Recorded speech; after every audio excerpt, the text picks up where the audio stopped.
How early do you want me to go back, to year 1 or to year 5 or year 10? I can go back 88 years, and all of them, for the most part, have been wonderful. I have been singularly blessed to have been afforded opportunities to do things that have made me exceedingly happy. Well, one is my family. I was married to an incredible man. And I also have a beautiful daughter, Melanie, who's been very helpful to me, my son-in-law. So many, many friends, like families in Chattanooga and other places, who have been very caring and very thoughtful and very helpful. So those are my biggest memories with the people. But I had lots of fun opportunities for things I did at Normal Park Elementary School or Chattanooga High School, or for the years that I taught at UTC. Loved it. There's just so many wonderful things about Chattanooga that I could share for 88 years. Born in 57, and Melanie was born in 59. And that's when I had finished college, gotten married, moved to St. Louis and moved back. So this was my re-entry year into life. It's when I really began again. But before that, I remember a childhood that was like a movie. It was so many wonderful things that happened. My parents believed in exposing us to everything that we could be, that would be of help to us. And we were taken on many trips and places that we went, opportunities to see the symphony in the days when, at my age, children were going to the symphony. Now we have, of course, symphony programs for children, the school children. Certainly not. There were so many of the things that the arts field that children were not participating fully with. So that was something I really wanted to see and carried into my return life to Chattanooga. One of the first things that Mel and I were involved in was starting a ballet, Chattanooga Ballet. Mel was the push on that one. I just raised a little money. We had a wonderful ballet that exists to this day and has provided wonderful, wonderful classes for a lot of people who would otherwise not have had the opportunity and who benefited. We also worked on the symphony and getting the symphony for the schools established. Worked on getting a youth theater. I certainly founded the youth theater at the Chattanooga Theater Center. So I've really been arts-driven more than anything. But there have been other things beside the symphony, the opera. I was president of the Operas Association. We did opera here, live opera here, and it was, to me, incredible, and ballet. So other than the arts, my primary interests, involvements, have included animals. The Chattanooga Zoo, of which I'm on the board and which I just think is wonderful. We brought the giraffes here after my 80th birthday and raising some money to bring them. We now have 3 giraffes, and hopefully I will be able to raise some money for 2 more females so that we can breed them. Anyway, and then my next thing, it's not in no order of favorites or importance, it's just what my memory has brought up is the McCamey Animal Center. Being privileged to be on the board that was the first board that we had that started the McCamey Center, evolved it into what it is today, which is a beautifully living and breathing organization that provides homes for animals that need them. And when I was growing up in town, people with lots of money were the philanthropists. And that didn't seem right to me because there were others of us who didn't have lots of money who wanted to give too. So that was one of the things I really enjoyed, was organizing, helping to get volunteer groups started to show that you could you could provide philanthropy in other ways than financial philanthropy, your time, your talents. And that's what I think I involved myself in, getting people to give what they could give in the ways that they could. And that to me was wonderful. I loved being able to do that. And it gave me an opportunity as well to perform what my mother called mitzvah, the good deed, something she said you should do every day. So I tried to find even a little one, such as a smile to someone who looks unhappy, but try to do a mitzvah per day. But the big mitzvah for this community was to enlarge the arts program in general, and particularly to bring it to the level of childhood. The ballet classes, the Nutcracker, the ballet, we didn't have those in Chattanooga. Things of that sort. And of course, working on the zoo and the KB Animal Center, it really has made my life beautiful. My mother took me to the symphony when I was a little girl. I remember going to the symphony. In those days, we had operas occasionally, and she took me to those. We went to New York every December so that she could take me to see the Nutcracker and a Christmas play. So we celebrated the arts wherever we traveled, and whenever there was something here that was provided. I took piano lessons and dance lessons and was terrible at all of them. I decided early on I was meant to be an appreciator, not a performer. So my job was to support artists, to help them find a way to get their work out and seen and appreciated by the public. I actually attended Tulane University. When I came back to Chattanooga, I became involved in different things that the theater department did at UTC because I'm a theater person, and was working strongly on the youth theater, establishing a youth theater at the Chattanooga Theater Center and performing. So I helped as the theater department, was eventually invited to teach, and taught 34 years for the UTC theater department through 3 heads of the department, all of whom were wonderful. I just think we have a wonderful opportunity here for young people to get involved in the arts. We have a wonderful symphony, we have a wonderful ballet, and we have a wonderful youth theater and regular theater. We have lots of things that are going on a professional type of scale in Chattanooga that you have no excuse not to take your child or anybody to see something, at least 5 times a year. My mother did. She took me out of town, in town, wherever there was something arts of an arts nature being performed. I was at my college roommate's engagement party, and she had fixed me up with somebody else, and the other roommate was to be Mel's date, but we switched. When we came to the steps, Mel said, Nancy, and her last name, I presume. I said, no, I'm Sonia, and you get me. And I came down, took him over for the evening, and never let him go. Well, some things are inevitable, and I don't believe in total inevitability. I think you make a lot of your future, but this is one where it was both. It was meant to be that I came to the top of the steps before she did, and it also was meant to be.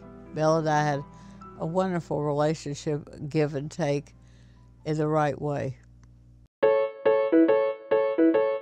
Well, the best thing about Mel to me was that he supported everything I did and encouraged me onward and upward.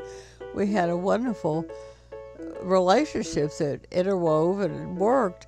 I always told people that he put me on a pedestal when I thought I belonged, but the truth of the matter was he was extremely supportive. He was by my side at every opera, symphony, theater show. One time when I went to the zoo and decided we needed giraffes, Mel said, what are you doing at the zoo? You're an arts person. I said, no, Mel, I'm a community person. I want to do things that are good for the community I live in, and nothing would be better to me than to enlarge our zoo. And so many people get pleasure from it, and I know I certainly do. So, I don't know, it made good sense to me that my work the things I did in the community weren't always about raising money for the symphony or the theater center or the ballet or some arts organization. It was more widespread than that.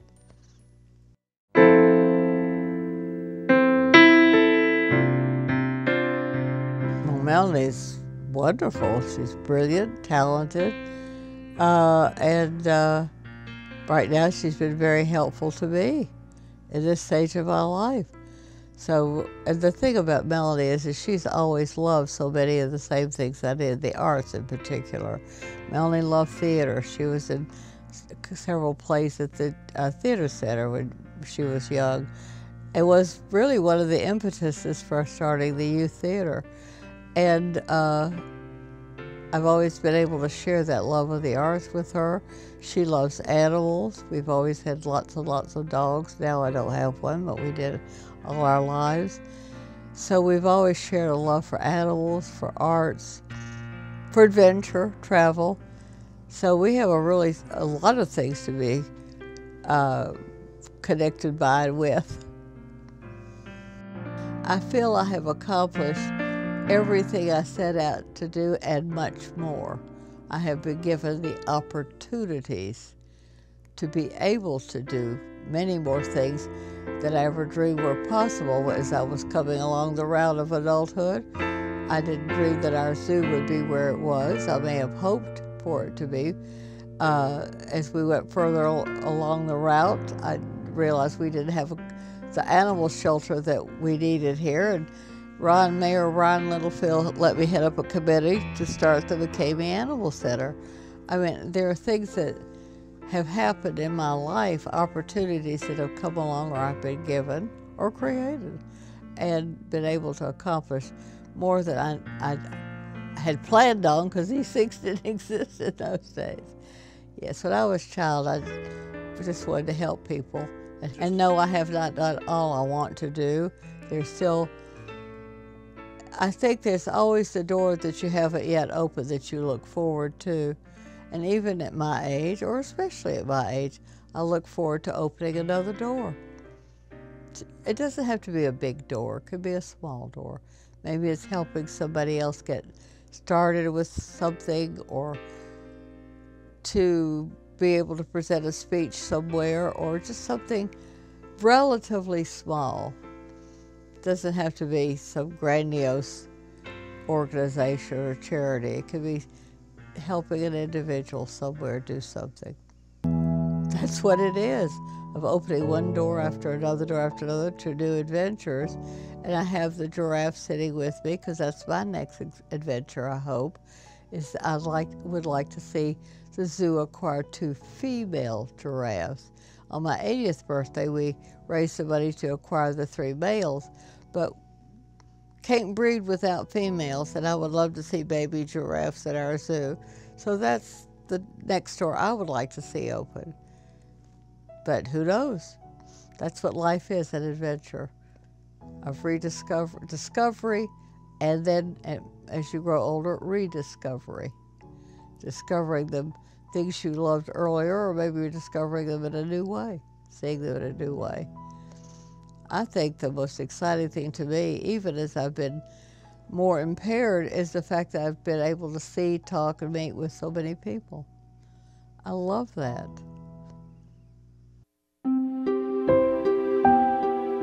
We traveled when we were young, which is not when most people were out traveling. And we used to get told by all these older people that we saw how smart we were to do it while we could still go together, 1, and 2, well, we both were able to walk and climb and do things physically.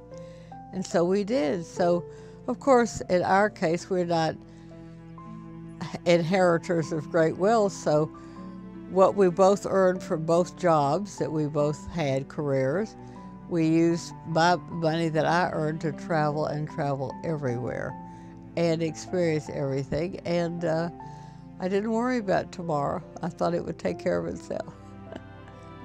I think there's probably an in-between road there, but as it turned out, I did had built a bank of memories that in the days of my 88th year, when I have I'm able to do a lot less than I would like to do, I have this bank of memories that comforts, and not just comforts, it gives me great pleasure as I re-experience and think over experiences that I have had, things I have done, places I've been, and I have a lot of things in my house from those trips. Well, in the book that someone published about it, we said that the reason I chose purple was that I was at a dance. I was terrible at everything I did with sports and performances, and I was at a dance recital, and I wasn't any better dancing, but I had a beautiful costume. I was an orchid at the dance recital, and received a standing. In the first place, I looked beautiful. My mother had bought all of her friends to see this recital, and they all stood up and gave me a standing ovation. And I was like 5 years old, 6 years old in my tap class, and I thought it was because of the color purple.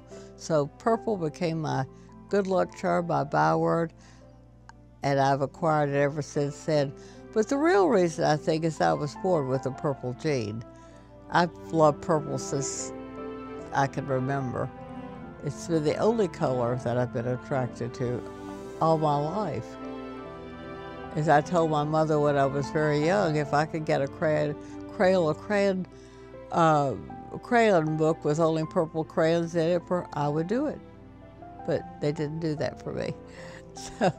But purple has just always been a feel-good, do-good color. When I'm around it, when I'm with it, when I'm wearing it, when I'm surrounded by it, I feel better and better and better. I still love purple whenever I have, at my worst moments, the saddest moments, the most difficult, I always have something purple. Well, I'm always wearing it, but I usually have something with me, whether it's a pet animal, a toy stuffed animal, or a piece of jewelry or something, sort of to give me that special help over the hump. I would come into the rooms in the brightest, most complete head-to-toe purple outfit you ever saw, and people were immediately disarmed or distracted about the color purple. It gave apparently people a good feeling about me, and I walked away with money and pledges and children doing things for me that helped them ultimately. The color purple has been a color that has been a push to positivity, not just for me, because I don't need it. I'm full of it, but when you see me, do you feel happy or sad? Well, most people feel curious, well, look at that crazy lady all dressed in purple, or they feel like, I wonder why she's got purple on. I like it. It's different, but I wonder why. Maybe it makes people think. But you don't walk away for having seen me. Now, we're not talking about meeting me, just seen me, without having your thought processes alerted and turned on. What did I just see and why? And that's good. People need that. They need to be taken out of their passivity and their apathy. It's about love, ultimately. Purple is the ultimate color of love.